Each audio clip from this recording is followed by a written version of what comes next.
parle beaucoup des missiles balistiques depuis le début de cette guerre. Sylvain Rousseau, pour commencer, qu'est-ce qu'un missile balistique? Alors on va commencer par un peu d'histoire. Les missiles balistiques, ça apparaît pendant la Deuxième Guerre mondiale. Ce sont les tristement célèbres V2 allemands. Ils se développent beaucoup pendant la guerre froide. À l'origine, il a pour vocation de transporter, d'envoyer des charges, notamment nucléaires. Donc ils se développent en même temps que les arsenaux nucléaires, pardon.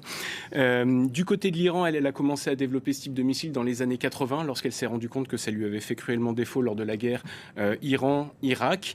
Et donc, qu'est-ce que c'est exactement un missile balistique? C'est un missile qui est équipé de plusieurs charges militaires qui peuvent se dissocier, elles ne vont pas forcément toutes tomber au même endroit. C'est un missile qui est propulsé par un moteur fusée, donc avec des carburants solides ou liquides. Donc c'est un peu le même fonctionnement qu'une fusée. Vous avez un lanceur qui va propulser le missile, puis se détacher pour que le missile ensuite continue sa trajectoire courbe. C'est un peu, pour prendre une métaphore plus connue, c'est un peu comme quand vous lancez un javelot.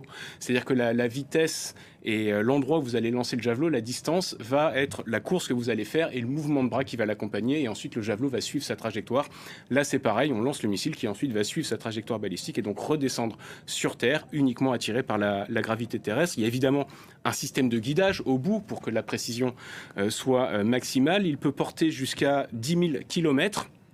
Difficile d'aller plus loin parce que par contre la vitesse est limitée, 7 km/s, c'est-à-dire 25 000 km/h, ça paraît énorme, mais vous ne pouvez pas lancer plus vite, parce que si vous lancez plus vite, vous lancez trop fort et donc votre missile se retrouve satellisé. Donc voilà pourquoi a priori il n'ira pas jusqu'à plus de 10 000 km.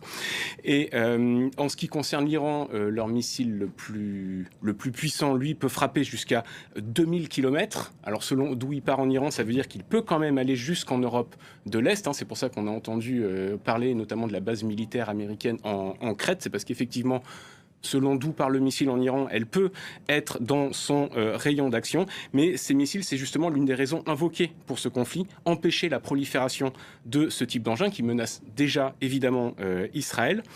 Mais aussi, c'est en tout cas ce qu'a dit Donald Trump, ça un peu moins crédible quand même, empêcher l'Iran de développer suffisamment son arsenal pour à terme fabriquer un missile capable d'atteindre les États-Unis. Et évidemment, à côté de ces missiles balistiques, il y a également nombre de missiles tactiques à plus courte portée. Sylvain, pour que cet arsenal il soit réellement efficace, il faut pouvoir le lancer. Et oui, c'est un missile, il faut un lanceur. Si vous avez pouvoir tous les missiles que vous voulez, si vous n'avez rien pour les lancer, ils vous servent effectivement pas à grand-chose. Et c'était ce que les États-Unis voulaient mettre justement au cœur des négociations qui ont eu lieu avant ce conflit avec les Iraniens, ce que les Iraniens ont catégoriquement refusé.